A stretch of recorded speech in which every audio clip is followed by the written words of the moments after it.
À tous. Donc pour deuxième réunion Zoom, on se retrouve du coup avec Nicolas Marché qui va vous présenter son programme de visio-attention.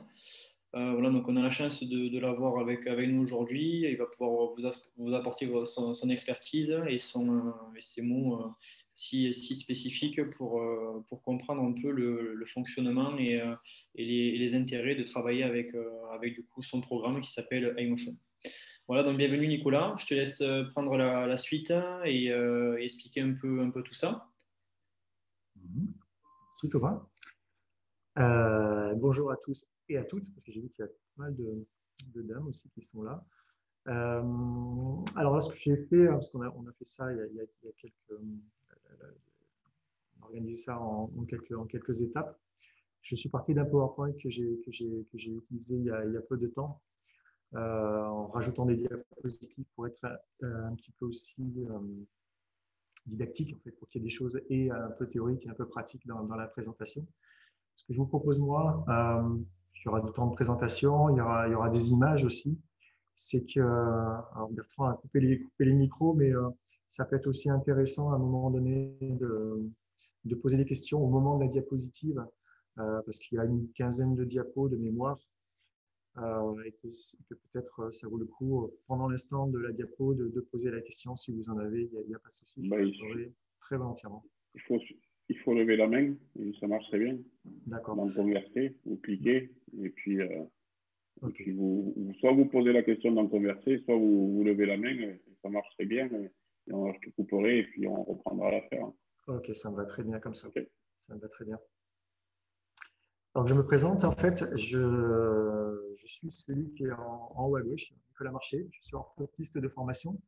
J'ai travaillé une vingtaine d'années dans un cabinet libéral à Rodez, avec une activité classique d'orthoptiste dans un premier temps, une spécialisation dans l'accueil d'enfants qui sont dyslexiques et qui ont des difficultés d'attention autour des années 2000-2010. Et pour accueillir ces enfants, parce que ce n'est pas quelque chose qui est prévu dans notre formation initiale, j'ai dû reprendre des études, des diplômes universitaires. J'ai fait un Master 2 sur le sujet. J'étais parti même pour faire une thèse, tellement le sujet me passionnait. En parallèle de cette reprise d'études, on était avec des jeunes startups en train de mettre en place une plateforme, un hub, où on proposait plutôt de mettre en ligne des exercices d'orthopsie que les gens puissent s'entraîner chez eux et que les orthoptistes puissent avoir accès via une plateforme à de la rééducation. Le projet n'a pas abouti. Pour autant, la transposition des exercices du papier à l'informatique, on avait déjà commencé à le préparer et moi, j'avais du coup des choses écrites. Alors,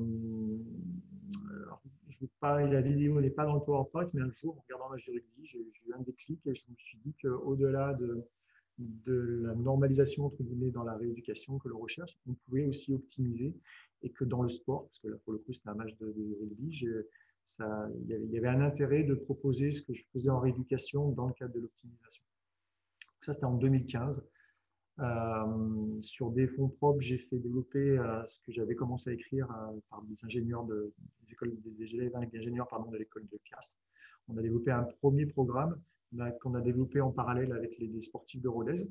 Et voyant que c'était intéressant, David Garlin, qui est en bas à gauche, et qui est un ami et qui est aussi mon business angel en fait, a mis les billes dans la société. On a créé iMotion en septembre 2016.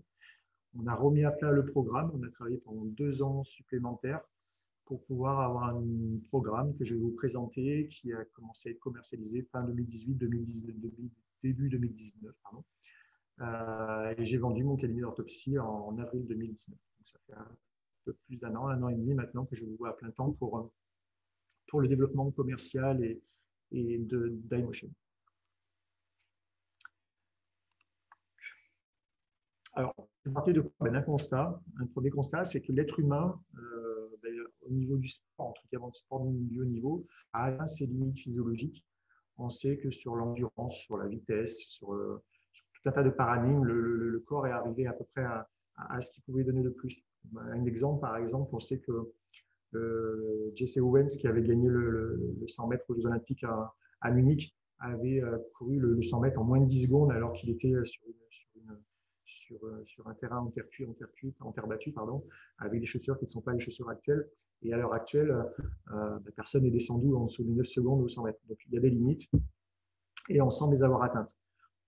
Pour autant, l'entraînement cognitif, ça semble être la voie privilégiée actuellement pour améliorer les performances sportives.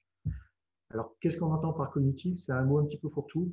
En gros, tout ce qui est cognitif, c'est tout ce qui est à un moment donné traité par le cerveau. Donc, il y a la mémoire, il y a la perception, il y a l'analyse, il y a tout un tas d'éléments dans le cerveau. Et ce sont des choses qui peuvent s'entraîner. On entraîne les muscles, on entraîne le cœur, on entraîne les poumons, on entraîne les muscles. Et le cerveau, en fait, on peut aussi tout bien l'entraîner. Et que là, maintenant, il y a un champ d'action devant nous qui est assez fabuleux parce qu'il y a tout un tas de choses à faire. Donc, qui dit alors, je ne sais plus où j'en suis, je n'ai pas la suivante, oui. Donc, qui dit cognitif, là, pour le coup, ce qui est un petit peu à la mode en ce moment, c'est la préparation mentale. Quand je dis la mode, ce n'est pas péjoratif, c'est quelque chose qui prend sens, en fait. Donc, il y a eu une conférence la semaine dernière sur la préparation mentale. Moi, je suis orthoptiste, donc mon domaine, c'est la préparation visuelle. J'étais un spécialiste de la rééducation. Donc, quand quelque chose dysfonctionne, c'est là qu'intervient l'orthoptiste. Et pour le coup, au lieu de la dysfonctionner, en fait, on peut améliorer quelque chose qui, entre guillemets, est normal. Et la vision, en fait, on se rend compte que c'est quelque chose qui peut être important.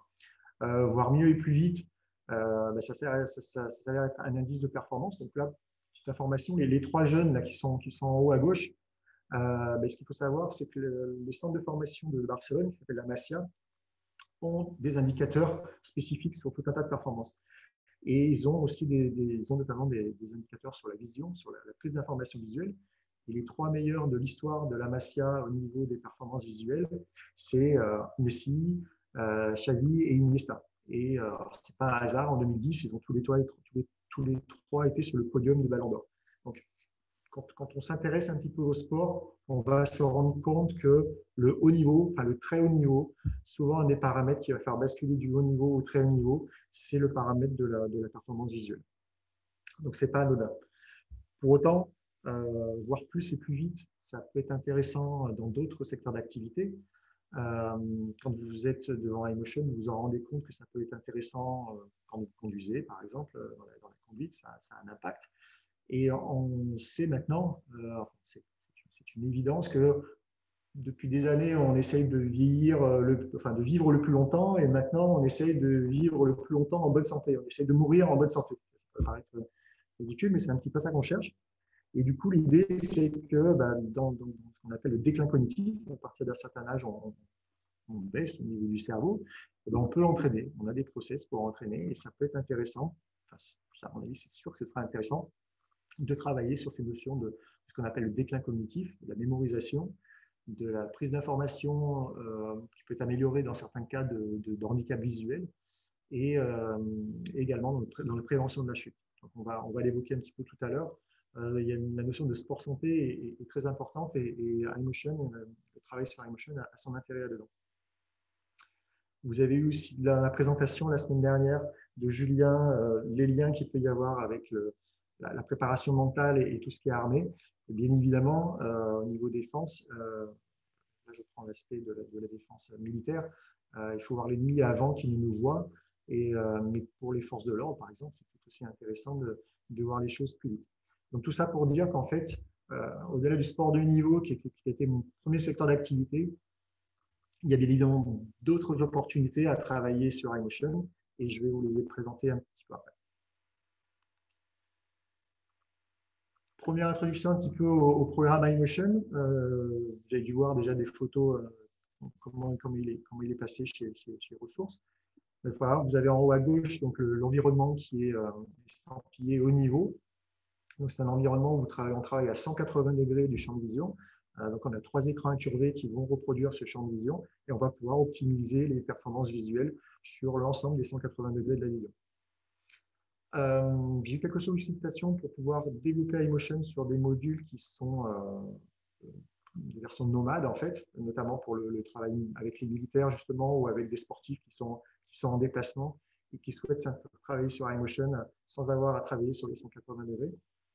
Donc, on a développé pour ça une version avec un casque de réalité virtuelle qui est assez intéressant au niveau du champ de vision. Et ça, c'est pour information. On a une prestation, là, c'est vraiment Emotion qui le propose, ce ne sera pas chez Ressources, ce qu'on appelle Live Tracking. Live Tracker, c'est un appareil, en l'occurrence, ce sont des lunettes qui vont filmer en même temps vos yeux et ce que vous êtes en train de regarder. Ce qui fait qu'on est capable de faire le diagnostic directement en live sur le terrain de ce que regarde le sportif pendant une action déterminée. Et on peut savoir si c'est ce qu'attend le coach, c'est même ce qu'attend le joueur, parce que très peu de gens savent ce qu'ils regardent à l'instant T. C'est quasiment impossible de le déterminer. Donc, iMotion, ce sont différents exercices qui vont stimuler votre vision centrale, votre vision périphérique. Donc, sur la diapositive de gauche, je vous invite à imaginer qu'il faut que vous mémorisiez les 6 informations qui sont présentées en 1/10 de seconde. Voilà, donc c'est un petit peu le challenge, c'est-à-dire que quand vous viendrez vous entraîner sur iMotion à ressources, vous serez capable, normalement, si j'ai bien formé la personne, est-ce que vous serez capable d'enregistrer comme ça 6 informations en 1/10 de seconde. Et à droite, vous avez un athlète qui, lui, optimise sa vision périphérique, optimise son attention visuelle. Et vous pouvez constater qu'il y a une deuxième tâche, c'est-à-dire qu'assez rapidement, quand on a travaillé sur iMotion, on rajoute une deuxième tâche parce que vous êtes des sportifs, voire des sportifs de haut niveau, et qu'il faut que vous soyez capable de garder vos compétences visuelles et visuelles-attentionnelles ou dans un équilibre postural ou dans un effort physique. C'est pour ça qu'on va rajouter une deuxième tâche. Donc là, pour le coup, ce sont des skieurs. Donc on avait cet appareil qui correspondait au ski. Oh, j'entends une voix d'enfant. Mais on peut travailler, par exemple, avec un tapis de course à pied ou avec des exercices proprioceptifs.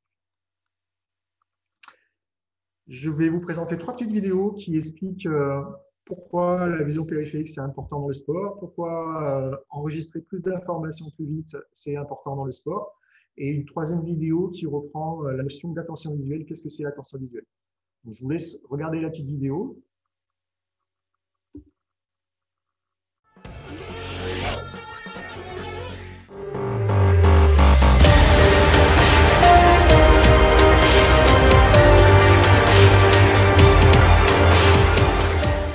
L'objectif, c'est d'aller au bout.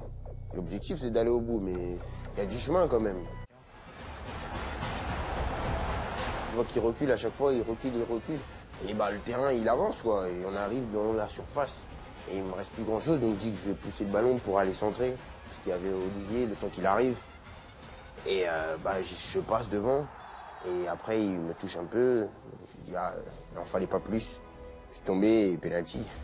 Alors, ce monsieur-là, après, il est moins intéressant, je vais parler à sa place. Donc, j'imagine que c'est un moment hyper sympa pour nous, hein, ce match. Hein, c'était le meilleur match de la Coupe du Monde il y a 2 ans. Et en fait, la presse s'était focalisée sur le fait que Mbappé, il avait couru à, je ne vais pas dire de dinguerie, mais je crois que c'était du 37 km/h. Il courait à 37 km/h. Sauf que de là de courir très vite avec le ballon, et c'est ce qui décrit très bien Kylian Mbappé, c'est que pendant qu'il courait à cette vitesse-là, il a été capable d'analyser la position des défenseurs qui venaient vers lui. Il était capable de voir où était son but, c'est-à-dire la surface de réparation. Il était capable de voir que comment s'appelle-t-il, l'avance de l'équipe de France, qui avait de l'avance sur lui sur la vidéo. Je peux revenir 2 secondes dessus. Là, je vais retrouver son nom. Donc, on va voir qu'au départ, il a de l'avance sur lui. Et en fait, alors qu'il n'a pas le ballon, au fur et à mesure que l'action se déplace, il va être un petit peu en retrait. Donc, tout ça pour dire que Kylian Mbappé, il est capable de prendre toutes ces informations en courant à 37 km/h. Donc, tout ça pour vous dire que ce n'est pas donné à tout le monde. Alors, je ne sais plus après comment je peux faire pour passer d'une diapositive à l'autre. Si je crois que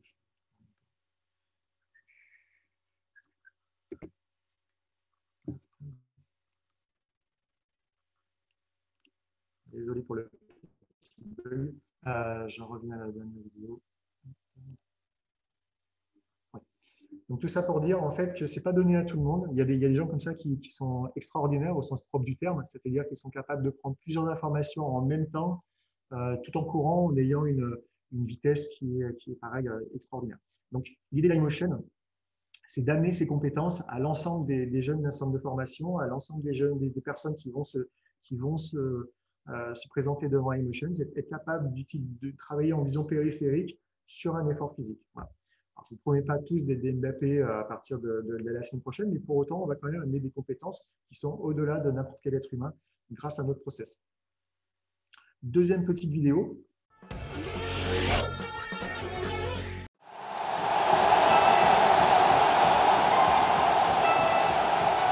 Je reçois à 18 mètres, j'ai deux options, je peux contrôler, frapper pied gauche. Et là, sincèrement, je vois un truc, je sens un truc arriver dans mon dos comme ça. Et je fais extérieur au pied droit.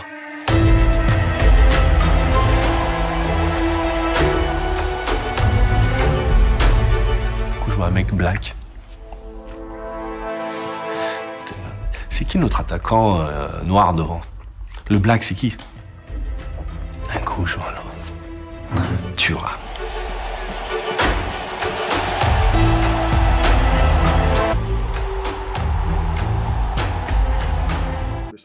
Donc là, cette vidéo, ça démontre quoi? Alors, Yuri Jokaev, il démontre, il en parle pas un petit peu à la Belmondo, mais en fait, ce qu'il veut dire, c'est qu'il a été capable de voir parce que la vision périphérique, elle nous sert à quoi en fait? Elle nous sert dans un premier temps à voir le mouvement. Et là, ce qui est intéressant aussi, c'est la couleur. On pense que la couleur, c'est que la vision centrale. Non, la vision périphérique est peut-être un petit peu moins bien, mais elle est capable quand même de percevoir la couleur. Et du coup, sans aller positionner son regard ni bouger sa tête, qui prend un certain temps, il a été capable de faire une passe comme ça de l'extérieur du pied, ce qui lui a fait gagner du temps et du coup, pour le coup, a abouti sur le but de Lilian Thuram. Voilà.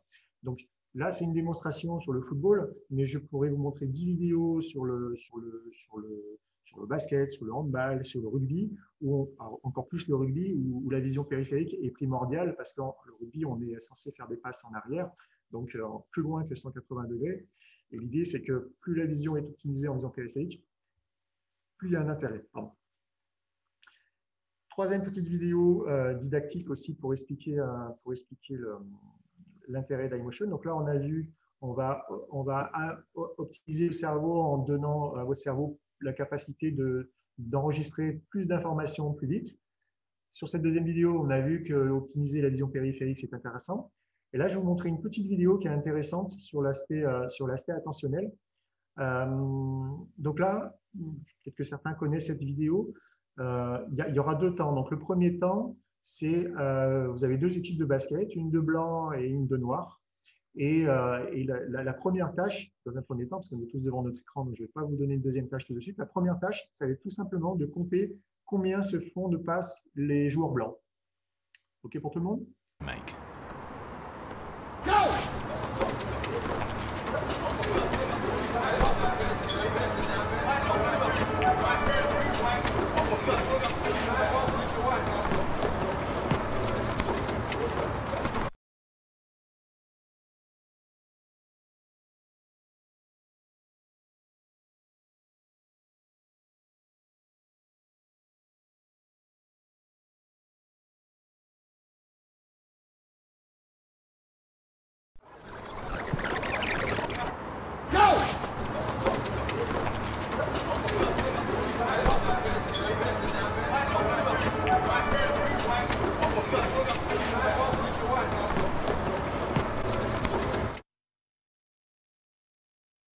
Cette petite vidéo démontre que si l'on porte notre attention sur une tâche précise, on peut ne pas remarquer un élément imprévu, même très évident dans notre champ de vision. On peut entraîner le cerveau à traiter plusieurs informations visuelles différentes en même temps. Tout ça pour dire qu'en fait… L'image subliminale. Alors, ce n'est pas une image subliminale. Je vais vous raconter un petit peu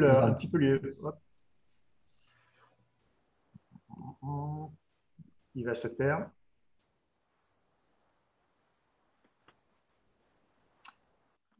Pour la petite histoire, cette vidéo, elle a été faite aux États-Unis parce qu'en fait, un jour, un policier était en train de verbaliser une femme qui était mal garée, comme la plupart des femmes. Et du coup, il était tellement occupé. Nos micros sont désactivés, alors c'est facile. Hein. Du coup, il était tellement occupé à palabrer avec cette dame qu'en fait, il y a eu un homicide qui s'est passé de l'autre côté de la rue. Et il ne l'a pas vu. Et en fait, la famille de la personne qui est agressée de l'autre côté de la rue a porté plainte contre le policier pour non-assistance à la personne en danger. Et les avocats du policier ont utilisé ce type de vidéo pour démontrer en fait que si vous êtes concentré sur une tâche bien spécifique, qui peut être coûteux énergétiquement, vous pouvez passer à côté de quelque chose qui est énorme juste à côté.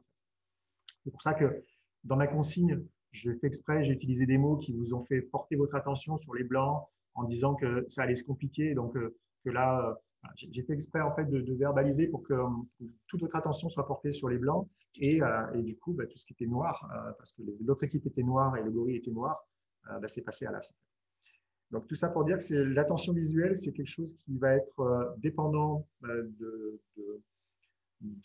l'état de fatigue que l'on est, de la situation où l'on est, du type d'information que l'on est censé déjà être traité, et que c'est pareil, l'attention visuelle et même l'attention globale, c'est quelque chose qui peut s'entraîner et qui peut être utile, encore une fois, pour la conduite, on l'a évoqué dans l'introduction, mais qui peut être vital dans d'autres situations.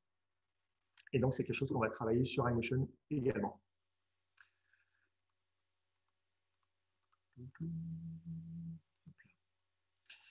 Alors, je ne sais pas qui dans l'assistance est sensibilisé sur la posturologie. Alors, j'avais préparé cette vidéo parce que je savais qu'il y avait des personnes que je connaissais qui étaient ou des préparateurs physiques spécifiques sur la posturologie. J'ai mis cette petite vidéo qui est didactique aussi pour démontrer que le fait de travailler la vision périphérique et l'oculomotricité, ça a un impact sur la posturologie et la façon dont on se tient. Donc là, c'est un jeune handballeur qui est sur une échelle de rythme. Donc là, pourquoi l'échelle de rythme? En fait, c'est-à-dire qu'il a deux tâches à faire. Il a un rythme à faire et il a à prendre une information, c'est-à-dire à positionner ses pieds au bon endroit. Et donc, Samuel, c'était compliqué pour lui, ça. Alors, je ne vais pas trahir de secret médical, mais il est ce qu'on appelle dyspraxique, c'est-à-dire que lui, quasiment faire deux choses en même temps, c'est quasiment impossible. Pour autant, il a été en équipe de France Espoir de handball, donc il a réussi à aller à un très très haut niveau malgré sa handicap, la dyspraxie. Et donc, la preuve en est, c'est que sur une tâche assez simple de rythme et de prise d'information visuelle, il avait du mal. Donc, je l'avais pris une autre fois en train de travailler sur iMotion. Donc là, il est sur une double tâche, pareil, il court et il a des informations visuelles à prendre dans tout son champ de vision périphérique.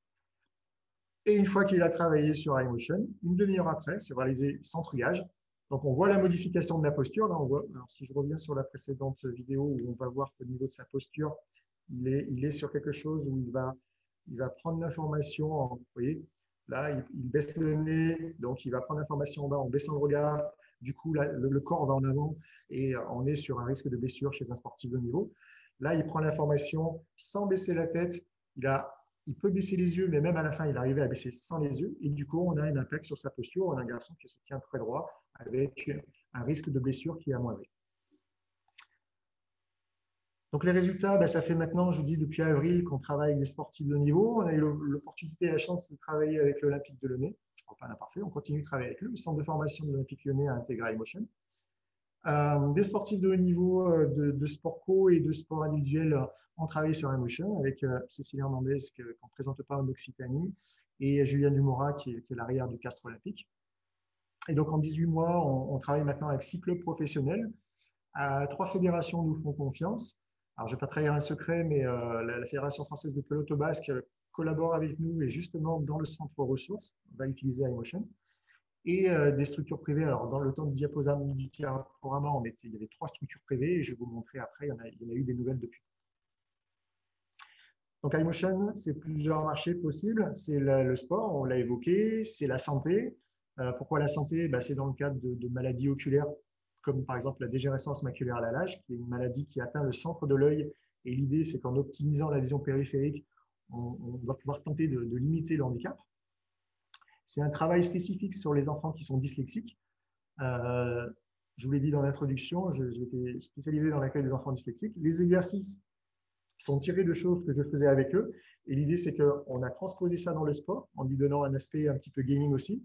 Et l'idée, c'est que ça revienne un jour aussi aux enfants dyslexiques pour optimiser leur performance au niveau de la lecture. 20% des accidents mortels en voiture sont dus à des difficultés d'attention. Donc, ça a un intérêt de travailler sa visuelle-attention. Et on l'a évoqué, malheureusement, tous, un jour ou l'autre, on va être amené à décliner sur le plan cognitif au niveau de la mémoire. Et ça vaut aussi certainement le coup de travailler ces items-là, la mémoire visuelle, la visuo-attention, de le travailler en prévention avant de malheureusement trop décliner. On l'a évoqué dans les premières diapositives, le secteur de l'armée aussi m'a sollicité. Et là, dernière chose, dernier paramètre, c'est le sport santé, donc, qui est vraiment au cœur de la collaboration également avec Ressources. On va évoquer sur une diapositive suivante, un petit peu plus précise. Donc, qui va pouvoir utiliser iMotion dans Ressources? C'est des gens, des sportifs de haut niveau. Comme l'a dit tout à l'heure Bertrand, pour l'instant, il n'y a qu'eux qui ont accès à Ressources, c'est une dérogation parce que c'est dans le cadre de leur activité qu'ils peuvent optimiser leur performance. Des e-sportifs vont pouvoir venir, des gens dans le cadre de la santé, du sport santé vont pouvoir venir, des policiers, des gendarmes de la région vont pouvoir venir entraîner leur vision, avec une spécificité sur ce qu'on appelle le B2B2C, c'est-à-dire que je propose un programme avec une prestation qui va être proposée par Ressources dans ces locaux. Donc, c'est quelque chose qu'on n'avait pas prévu au départ, le marché du B2B2C. Mais pour autant, maintenant, on est à 4, voire 5 structures qui l'utilisent. Alors, c'est intéressant parce que ces 4 structures que je mets en avant l'utilisent dans 4 cadres différents.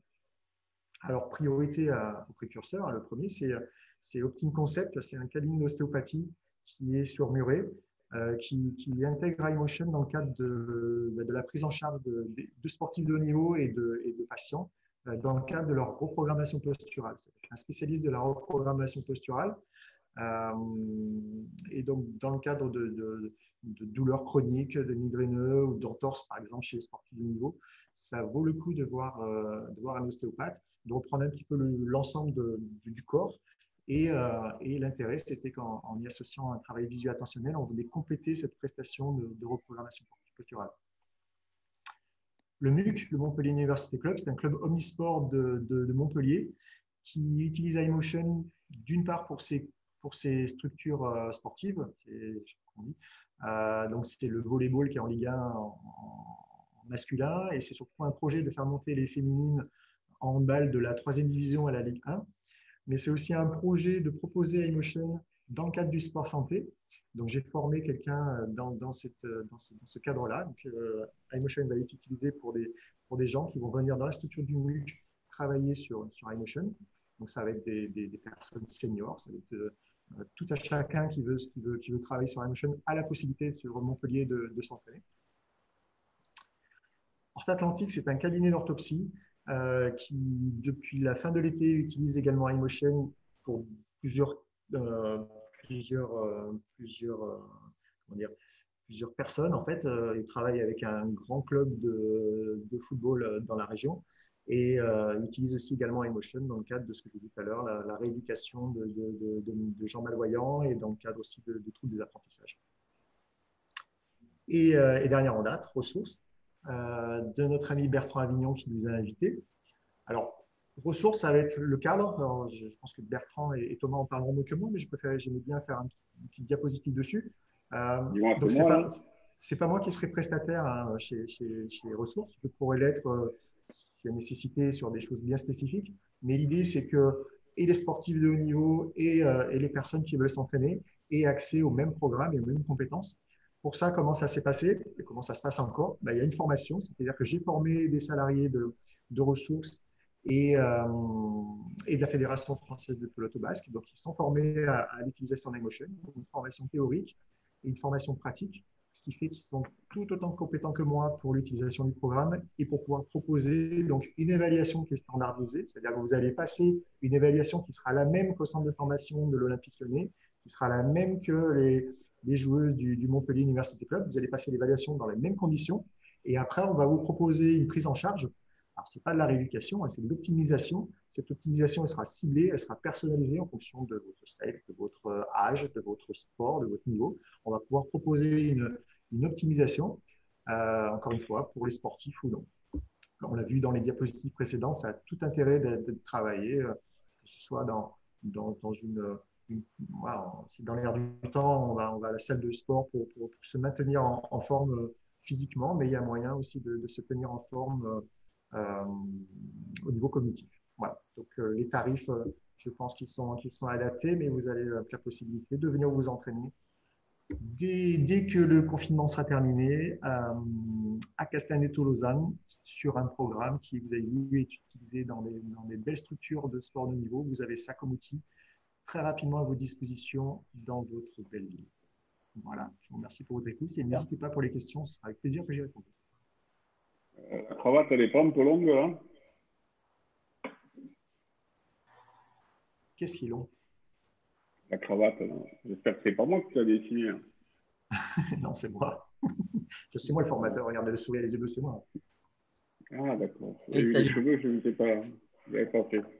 Le lien. Bon, vous pouvez rallumer tous vos micros et n'hésitez pas à poser des questions.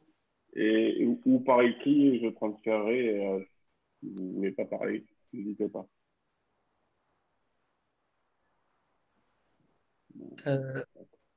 Je peux? Vas-y. Oh non, je voudrais savoir les relations que vous avez avec le milieu hospitalier concernant ces pratiques. Alors, j'essaie juste comment. Je vais arrêter le partage pour avoir le visage éventuellement de la personne qui me parle. Qui me pose la question, pardon? Christian. Non, tu veux que je répète la question? Oui, alors il faut que je sois sûr d'avoir compris la question. La question, c'est quelle est ma relation avec le domaine hospitalier? Rapport avec le milieu hospitalier par rapport à toute votre pratique qui est extrêmement intéressante. Merci. Alors, pour l'instant, j'ai zéro relation avec le domaine hospitalier.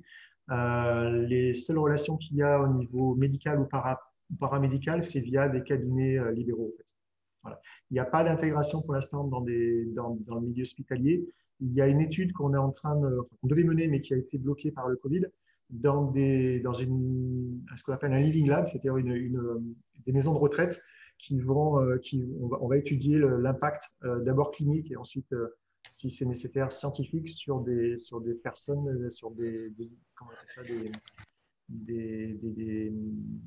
cherche le mot, pardon, des personnes qui sont dans des seigneuriales en fait. Ok. Voilà. Mais pour l'instant, non, pas d'entrée à l'hôpital. Dommage. Oui. Christian, peut-être que tu peux l'aider à rentrer, non? Vous avez des idées? Comment? Tu as des idées ou tu voulais des... Non, mais justement, bon, tu sais que je connais du monde par là, mais je veux dire, je pense que ça peut être intéressant, que ça peut être intégré dans un programme pour les sportifs de haut niveau, comme ça se fait à Toulouse. Hein, bon, voilà, quoi. Est-ce qu'ils pratiquent ça? Est-ce qu'il faudrait qu'ils le fassent? Etc. Quoi. Voilà, c'est une question. Oui, je pense que c'est intéressant. Sportif de Toulouse. Ok. Sinon, ils peuvent venir chez nous. Voilà, aussi. Ah. Alors, j'ai une question écrite. Est-ce qu'une fois le travail effectué, c'est acquis pour le sportif? C'est une bonne question. La réponse, je prends toujours la même, c'est répondre à la question, est-ce qu'il faut longtemps pour aller loin? L'idée, c'est déjà quel niveau vous voulez obtenir, quel niveau vous pouvez obtenir. Donc ça, c'est déterminé lors de l'évaluation et du deal, entre guillemets, avec la personne qui va vous former.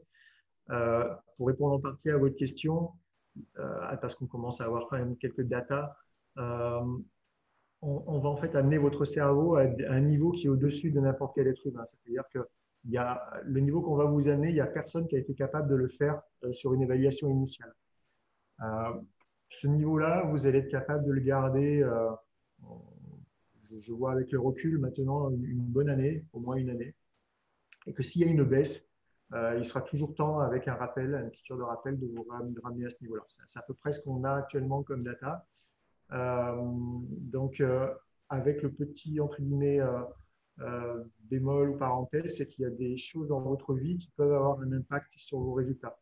Un choc émotionnel, un choc physique, du décalage horaire, des galères au boulot font que votre visu-attention, vos performances peuvent à un moment donné, sur des périodes courtes, baisser. Donc, ça répond à votre deuxième question, c'est-à-dire si vous voulez le garder de manière longitudinale, ça va nécessiter un entraînement de manière régulière et qui peut s'étendre. Généralement, les process, c'est une fois par semaine. Un entraînement, c'est une fois par semaine sur entre 5 et 10 séances. Et après, il peut y avoir des piqûres de rappel. Mais en général, c'est ce qu'on propose, c'est-à-dire des séances une fois par semaine entre 5 et 10 séances. C'est proposé actuellement par les structures qui travaillent avec nous. Donc, si un jour ça baisse un petit peu, on le rattrape assez vite avec un entraînement hebdomadaire. une question, s'il vous plaît. Voilà. Sur les sports individuels de type énergétique, comme le triathlon ou la course de demi-fond, en course en athlétisme, quel peut être l'intérêt d'utiliser ce type de logiciel? Alors, il y a tellement de sports individuels. Alors, si on parle sur la spécificité du triathlon, c'est ça que votre question, Et c'est essentiellement autour du triathlon, par exemple, triathlon? le triathlon, natation, ce type de sport. Vous avez parlé tout à l'heure du stade perceptif, notamment vous avez fait des parallèles sur les sports collectifs. Et j'aimerais avoir aussi savoir un petit peu les bienfaits que pourrait amener l'utilisation de ce logiciel sur les sports individuels. Ouais. Alors, chaque sport a un petit peu ses spécificités, avec une part prépondérante ou pas de la vision. Si on prend l'exemple du triathlon, moi, plus que la natation, alors on peut parler de tout, hein. Ce qui est le plus intéressant au niveau visuel, moi je l'imagine comme ça, c'est plutôt la course à pied et le vélo, parce que j'ai travaillé avec des coureurs et avec des cyclistes. L'information visuelle, l'information visuelle périphérique, c'est elle qui envoie au cerveau tout ce qui va concerner la proprioception. Idem pour l'oculomotricité. Donc, plus vous avez une vision périphérique optimale, plus vous avez une oculomotricité performante, plus votre proprioception va être également performante. Donc, on peut parler par exemple les traïstes, hein, les ultra-traïstes. Souvent, ce qui fait la différence, ce n'est pas les côtes, c'est les descentes. C'est comment va être prise l'information visuelle quand je suis en descente. C'est souvent là que se gagnent les courses. Et l'information visuelle, elle va être prise essentiellement en vision périphérique. Le regard, il est souvent loin. En fait, vous allez là où vous mènent vos yeux. Et le fait de regarder loin, en fait, va être un indicateur et de votre état de forme et de votre capacité de prendre l'information. Donc, plus l'information visuelle périphérique est fine, plus vous allez pouvoir garder votre regard haut et du coup être performant. Donc, ça va être intéressant pour la course à pied, ça va être intéressant pour le cyclisme. D'accord. Et donc, l'autre paramètre, c'est l'oculomotricité, c'est la souplesse des muscles, la façon dont on bouge les yeux, la façon dont on est capable de maîtriser ses yeux. Et pareil, c'est un peu court la visio aujourd'hui, mais c'est quelque chose que je montre dans ma formation, c'est que vous n'allez pas avoir le même tonus musculaire, vous n'allez pas avoir la même force si vos yeux regardent à droite, si vos yeux regardent à gauche, si vos yeux regardent vers le bas ou si vous regardez droit devant. On se rend compte que la position des yeux et la façon dont vous utilisez vos yeux va avoir un impact sur votre tonus et du coup va avoir aussi un impact sur votre énergie à la fin. Sur le plan kinesthésique, au niveau des transferts d'appui et sur la motricité, ça s'y retrouve aussi, quoi. Tout à fait, tout à fait. Et pareil, alors ce n'est pas quelque chose sur lequel j'ai communiqué, mais il y a un module qui travaille sur l'oculomotricité dans le programme Emotion. D'accord, d'accord. Une autre question, je rebondis là-dessus. Sur une athlète, par exemple, qui fait de la gym, qui est née avec une amblyopie, qui a récupéré son acuité visuelle, l'intérêt de travailler pour la prise d'information avec ce type de programme sera aussi bénéfique, quoi, je présume. Oui, je pense, oui, pour répondre à la question, je pense. Encore une fois, c'était l'introduction de mon PowerPoint, c'est pas un détail la vision. C'est pas un détail la vision. On se rend compte que si on se penche sur le foot, qui c'est les meilleurs en vision. Si on se penche sur le rugby, qui c'est les meilleurs, c'est ceux qui prennent l'information visuelle plus vite. Pour l'athlétisme, alors j'ai des exemples. J'ai été en contact avec Leslie Jones qui court le 400 mètres. Sauf qu'avant de courir le 400 mètres, il faisait du saut en longueur et qu'il a raté sa carte. Il a dû changer de sport, d'activité, parce qu'en fait, il faisait tout le temps il marchait tout le temps sur la planche. Il n'arrivait pas à prendre l'information visuelle suffisamment précise et au bout de 3-4 concours où il a marché sur la planche, il a arrêté, il s'est mis à courir. Et donc, pour prendre l'exemple aussi de Cécile qui fait du snowboard cross, c'est une compétition dont vous avez vos adversaires qui peuvent vous dépasser pendant que vous êtes dans un run, pendant que vous êtes une course. Et de prendre l'information en vision périphérique sans avoir à bouger la tête ou en bougeant les yeux, ça a un intérêt, que ce soit en courant, que ce soit en faisant du snowboard, ou que ce soit en faisant du vélo. Pareil, la prise d'information de vision périphérique, ce n'est pas anodin, c'est hyper important. Je vous remercie. Avec plaisir.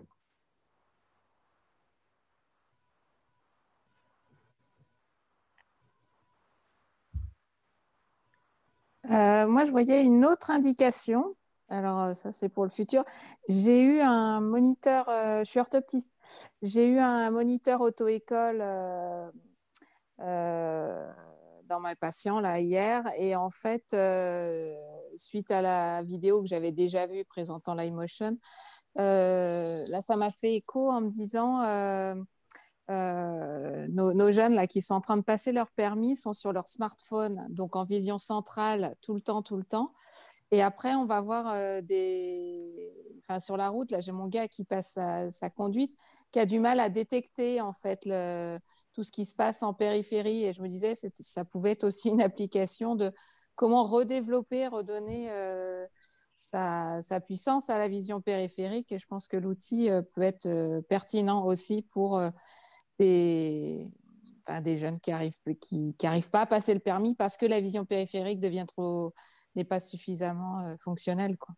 C'est très judicieux pour deux raisons. Je peux te donner deux exemples. Le premier, c'est que le premier retour des sportifs qui ont travaillé avec moi en R&D et qui même vont s'entraîner sur iMotion, au-delà de sur le terrain, avoir la sensation de voir plus vite que les petits copains et de prendre l'information plus précisément, c'est quand ils partaient de l'entraînement d'iMotion à mon cabinet, ils disaient ouf, quand je conduis, je ne suis plus le même que quand je suis arrivé. En fait, je prends les informations plus vite, j'anticipe, je vois la petite mamie qui traverse, je n'étais pas à l'aise dans cette rue parce qu'il y avait des filmants. Et donc, il y avait un retour vraiment, on est tous les deux cliniciens, un retour clinique sur la conduite qui était quasiment systématique. Pour autant, j'avais du mal, moi, dans un premier temps, à imaginer comment l'organiser, comment faire utiliser iMotion dans une auto-école. Donc, je n'avais pas la clé, j'avais pas les clés. Et donc, j'ai eu une clé il y a peu de temps. J'ai proposé à iMotion à une filiale d'une assurance qui organise des stages de conduite, en fait. On apprend à conduire sur l'eau, à conduire sur la glace. Et j'ai proposé à iMotion, ça a pris sens tout de suite pour eux. Et effectivement, ils vont proposer pour leurs adhérents à partir de l'année prochaine une formation sur la visual attention et sur l'importance de la prise d'information visuelle. Donc ça y est, on commence déjà effectivement à avoir un débouché là-dessus. On est en train de réfléchir à comment être en force de proposition par rapport à cette sollicitation, mais tu as tout à fait raison, c'est une évidence. Surtout pour la future génération, j'ai la même constatation que toi, des jeunes de passer de 4 degrés de champ de vision du smartphone à 180 degrés qui nécessite quand on conduit. Oui. J'ai une autre question. Pour l'instant, il n'y a pas eu de lien avec Rothschild, par exemple, où je pense à une dame qui travaille, qui est neuro quelque chose. Attendez. Très, très, très connue, que les orthoptistes, il y a quelques orthoptistes et ils la détestent parce qu'elle ne parle pas d'orthopsie et parce qu'elle parle trop de vision. Voilà, c'est ça. Et moi, je trouve ces résultats intéressants. Ça ne marche pas à chaque coup pour ce que j'ai appris de ce qu'elle faisait. Mais là, actuellement, je suis une petite qui est déficiente visuelle, qui est née avec un diagnostic de cécité quand même. Et en fait, elle développe plein de trucs. Et j'étais cet après-midi avec elle et je me suis dit, ah ouais, iMotion, pour elle, ça pourrait peut-être être intéressant parce qu'elle n'a pas de fixation centrale, mais par contre, on est en train de développer la vision périphérique à fond pour ses déplacements, notamment qu'elle prenne de l'information, même quand elle se déplace avec de l'information visuelle, même quand elle se déplace avec une canne. Donc, voilà, je pense qu'il y a vraiment un outil là qui est Ah oui, clairement. Clairement, sauf qu'au départ, on ne l'avait pas organisé comme tel, mais c'est vrai que Armel, donc, que j'ai évoqué dans le diaporama avec Orca Atlantique, on a pris du temps, effectivement, à essayer de trouver quels pouvaient être les liens, comment l'utiliser, comment ce soit peut être rentable, parce que c'est un investissement, iMotion, donc que ce soit rentabilisé aussi, que ce soit avec des patients en rééducation ou avec des sportifs dans le cadre de nomenclature. Donc, il y avait un modèle à essayer de trouver. Donc, a priori, ça se passe très bien. Armel en est ravi. Elle a fait une conférence samedi sur notre collaboration. Donc, il y a un sens. Il fallait juste trouver comment l'organiser, mais c'est vrai qu'au début, ce n'était pas clair. Maintenant, on a la possibilité de travailler avec des orthoptistes sans. Alors, j'ai pas de prétention au niveau rééducatif, hormis ce que moi j'ai repéré de manière clinique avec les DMLA et avec les troubles des apprentissages. Et pour autant, effectivement, quand on a l'outil et qu'on est orthoptiste clinique, on voit l'intérêt, comme je vois qu'il y a Julien, des préparateurs mentaux ont dans leur activité aussi, un intérêt aussi, c'est-à-dire qu'on a un outil et puis on se dit, ah oui, mais moi, ça pourrait être intéressant par-ci, par comme ça. Donc, c'est ça qui est hyper intéressant quand on voit le process et qu'on a le process. Et, c'est le lieu de demander le prix? Non, ce n'est pas le lieu. D'accord. Non, parce que là, la prestation, le pitch aujourd'hui, c'est vraiment la collaboration avec Ressources et Toulouse pour faire comprendre que voilà, non, mais on va prendre le temps. Mais c'est toi qui m'as envoyé un mail, c'est tout. Ouais. Non, mais je vais prendre le temps de répondre. On va en discuter, c'est pas un souci. D'accord. Mais toi, Ressources a calculé son modèle économique pour que ce soit rentable à partir d'un certain tarif de prestation, tout en collaborant avec des sportifs de haut niveau. Donc, c'est aussi un packaging comme ça organisé.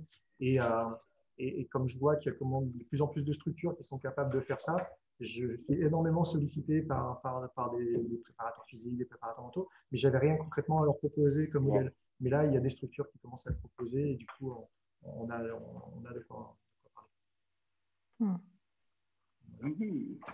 Ça va, par ça? C'était bien, non? Oui. Ça va, c'est bien. Alors, c'est toi qui me dis si tu es content parce que c'est toi qui as organisé tout ça et qui paye Emotion. Moi, c'est bien pour ça que ça m'intéresse. Donc, on a eu un peu tout le monde. Si personne a des questions supplémentaires, je pense qu'on a été assez complet. Julien m'a envoyé en off en parlant du casque de réalité virtuelle. C'est vrai que ce n'est pas une prestation que vous avez à Ressources, mais qui en parallèle avait été développée plutôt sur le secteur d'activité de la défense, et encore une fois des sportifs qui sont nomades et qui vont se dépositionner. Mais pour autant, ça fonctionne très bien en VR et on a une nouvelle offre en fait, complémentaire. Peut-être. Attention, Nico. Bon, écoute, je te remercie. Moi, je n'ai pas de questions supplémentaires. Si quelqu'un veut dire quelque chose, alors voilà, il nous reste Alicia qui boude dans son coin, qui nous a posé sa question, mais qui n'ose pas parler. Qu'est-ce qu'il y avait? Donc, Henri, Julien, Laetitia, elle a beaucoup parlé, donc c'est bon. Et Christian nous a parlé du médical. Donc, sur le médical, peut-être qu'on n'est pas trop allé, vraiment, ce qu'on pourrait aller. Non, parce qu'en fait, le médical, le médical, c'est compliqué. C'est un mot compliqué. Le mot compliqué revient parce que ça demande des process de validation scientifique. Je le sais, Nico. Voilà, c'est pour ça que je parlais de sport santé, plutôt dédié sur le sport santé, parce que sur le sport santé, on peut dire que ça améliore quelque chose, et ça améliore énormément beaucoup de choses au niveau de l'étude que tu devais faire d'ailleurs avec la maison de retraite et les seigneuriales. C'était assez intéressant là-dessus, parce que c'est vrai qu'on se rend compte que les seniors, ils ont besoin aussi de travailler tout ça, enfin, tout ce que tu proposes, et que ça a un intérêt plutôt élevé vers un public qui a des problèmes de cognitivité en général. Là, j'ai fait en off, pour revenir sur ce que tu dis, j'ai fait en off une prestation sur une personne qui a 65 ans, il a. Et en fait, il est en train de passer un concours, il veut être pilote de drone. Sauf qu'il faut un permis, je ne sais pas quoi, pour être pilote de drone. Et sauf qu'il doit se taper la législation des drones, etc. Et que la problématique, c'est que donc ils ont des QCM à remplir, ils ont des préparations à ça. Il y a des jours, il va y arriver, et puis il y a d'autres jours, alors que c'est quasiment les mêmes questions que 2 jours avant, il est plus capable d'y répondre. Puis il avait des problèmes de mémorisation qui étaient spécifiquement visuels, parce que les questions, c'est quasiment toujours les mêmes, et c'est le temps, et il n'arrivait pas à ancrer. Et donc, on a travaillé sur Emotion, et j'ai des retours, on a fait 3 séances, il est hyper content, parce que là, maintenant, sur les dernières séances, il est toujours dans les clous. S'il devait le passer aujourd'hui, il est toujours dans les stats pour l'avoir. Donc, il y a eu un impact sur sa préparation à un concours. Donc voilà, et 65 ans, donc comme quoi il n'y a jamais trop tard pour reprendre des études.